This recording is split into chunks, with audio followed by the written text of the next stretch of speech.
আসসালামু আলাইকুম। নীলা লাইফস্টাইল যে যেখান থেকে দেখছেন আশা করছি সবাই ভালো আছেন। আলহামদুলিল্লাহ আমরা ভালো আছি। আমি নীলা ইতালি থেকে বলছি। তো প্রতিদিনের মতো আজকে একটা ছোট্ট একটা ব্লগ নিয়ে হাজির হয়ে গিয়েছি। তো দেখতেই পাচ্ছেন এখানে আমি রান্নাটা শুরু করে দিয়েছি। তো আজকে গাড়ি দিয়ে হলো গাটি আর আলু আর চিংড়ি মাছ দিয়ে রান্না করব। তার জন্য সব কিছু কিন্তু কেটে বেছে নিয়েছি। আর এখানে আমি অলরেডি রান্নাটা বসাই দিছি, কারণ পেঁয়াজটা ভেজে এখানে দিয়েছি কি বলে হলুদ ফাঁকি, সামান্য ধনিয়া ফাঁকি দিয়েছি, দিয়ে ভালো মতন একটু কষিয়ে নিচ্ছি। তো একটু আর কি ভুনা ভুনা করার পরে তারপর আমি এখানে দিয়ে দেবো হচ্ছে যে বেটে রাখা পেঁয়াজ, পেঁয়াজ না রসুন। তো এটা দিয়ে দেবো পরিমাণ মতো, যতটুকু আমার তরকারির জন্য প্রয়োজন ততটুকু আমি দিয়ে দিলাম। দিয়ে একটু ভালো করে কষিয়ে ভুনা ভুনা করে নেব।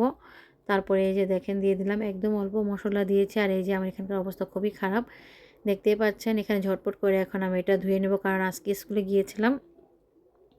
তো স্কুল থেকে এসে রান্নাটা করছি, কারণ আবদুল্লাহকে আমাদের রাস্তায় আধা ঘন্টার বেশি থাকতে হয়, মানে 1.5 ঘন্টার মতো। তখন এতক্ষণ তো না খাইয়ে রাখা যায় না ছেলেকে। তারপর কিছু খাওয়া দাওয়া করিয়েছিলাম, হালকা পাতলা একবার রুটি, বিরুষ বলে না যেগুলো প্যাকেটিং করা থাকে ওগুলি। তো ভাবলাম যে এখন তো খাবেও না খাওয়ালে, তো কিছু একটা রান্না করি। তো এই যে পুঁই শাক দিয়ে ইলিশ মাছের মাথা দিয়ে রান্না করে ফেলেছিলাম, আর ভাত রান্না করেছি, ডাল, আর হচ্ছে ঘাটিতে চিংড়ি মাছ রান্না করছি, ওটা হচ্ছে রাতের জন্য। তো ভাবছিলাম যে আমার ছেলে তো এখন খাবে না, আর নীলও খেতে পারবে না শুধু শুধু। তো রান্নাগুলো বাকি না রেখে বিকালে রান্না না করে এখনই রান্না করে ফেলি। তারপরে যে রান্নাটা করে নিয়েছি দেখেন, এখন কিন্তু আমি আলু আর যে কি বলে গাঠি তরকারিটা দিয়ে দিয়েছি। আর এত ভুল করেছিলাম, কষানোর মধ্যে চিংড়ি মাছটা দিব মানে একদম ভুলে গেছি, তাড়াহুড়ার মধ্যে আমার একটু মনে নেই। তো এখন ভাবছি যে দেখলাম যে চিংড়ি মাছগুলো ওখানে আর আর এখানে তরকারিগুলো আমি দিয়ে কষাচ্ছি। তো আমার তাড়াতাড়ি করে আবার ভাবলাম যে না, এখন তো দেওয়াই যাবে মাছ। তো কষাচ্ছিলাম যেহেতু তরকারিটা, তো তারপর দিয়ে দিলাম, দিয়ে সুন্দর করে কষিয়ে নিলাম। এত বড় ভুল হয়ে গেছে জানেন না, আমার তো কখনো এমন ভুলই হয় না। তাড়াহুড়ো করে রান্না করছি, সব কাজ তাড়াহুড়ো করে করছিলাম যে যেহেতু আমরা আস্তে আস্তে ইটা বেজে যায়, একটা বেজে যায়, সেজন্য আর কি একটু বেশি তাড়াহুড়া করে কাজ করি আর ভুল হয়ে যায়। তো যাই হোক, তারপরে একটু খাওয়া দাওয়া করে রেস্ট নিয়েছিলাম। আবদুল্লাহ ঘুমিয়েছিল, ঘুম থেকে উঠেছে। তারপরে এই তো আমরা একটু নিচে এসেছি হাঁটাহাঁটি করার জন্য, আমি আর আবদুল্লাহ। এত গরম পড়েছে, ওই ভারী পোশাক পরা ছিলাম সেগুলো চেঞ্জ করে আবার সুতি পোশাক পরতে হয়েছে, এত গরম পড়েছে আজকে।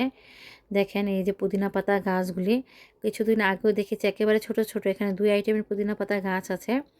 এখানে যেন কি নাম বলে, মেন্তা পাতা নাকি যেন, যাই হোক এই নামটা শুনলে না আমার অনেক হাসি আসে। যাই, তো পুদিনা পাতা আমাদের প্রয়োজন হলে আমরা এখান থেকে নিতে পারি, আবার পুরো গাছ লাগাবো।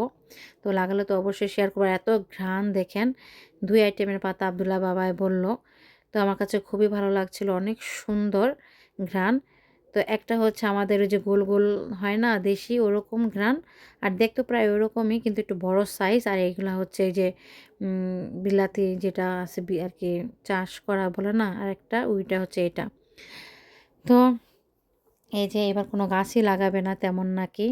আর সব সময় তো গাঁদা ফুলের গাছ, তারপরে টিউলিপি ফুল গাছ, টিউলিপ না কী বলে ওই ফুল গাছগুলো। আর এই যে একটা ডাল লাগাইছে, এটা হচ্ছে তাল গাছের। গাছটা কেটে ফেলেছে আর এটা লাগিয়েছে, কী অবস্থা দেখেন। গাছ, ফুল গাছ লাগালে যে কী যে সুন্দর লাগে এই জায়গাটা, ধারণার বাইরে। সন্ধ্যার সময় বেশি ভালো লাগতো, লাইট জ্বালাতো, তারপরে মনে করেন ফুল গাছগুলি থাকতো, ফুলগুলো ফুটে থাকতো, অনেক সুন্দর লাগতো। এই যে দেখেন আমার ছেলেকে, তো বাতাস ছিল সেজন্য আবার ভারী গেঞ্জিটা পরিয়ে রেখেছি। তারপরে বাসায় চলে এসেছি, চলে আসার পরে এই যে ভাবলাম কি করব কি করব। তো পিঠা বানাই, পিঠা বলতে হচ্ছে পাটিসাপলা পিঠা। এই যে বানাচ্ছিলাম, এক হাতে ক্যামেরা নিয়ে, আবার আরেক হাতে পিঠা বানানো অনেক কঠিন। তো সেজন্য সামান্য একটু শেয়ার করেছি, যে দেখেন সম্পূর্ণ দেখাতে পারছিলাম না ঠিক মতো করে। আবার ছেলেটা আর কি ছিল সাথে, একটু বিরক্ত, বুঝতেই পারছেন বাচ্চা নিয়ে।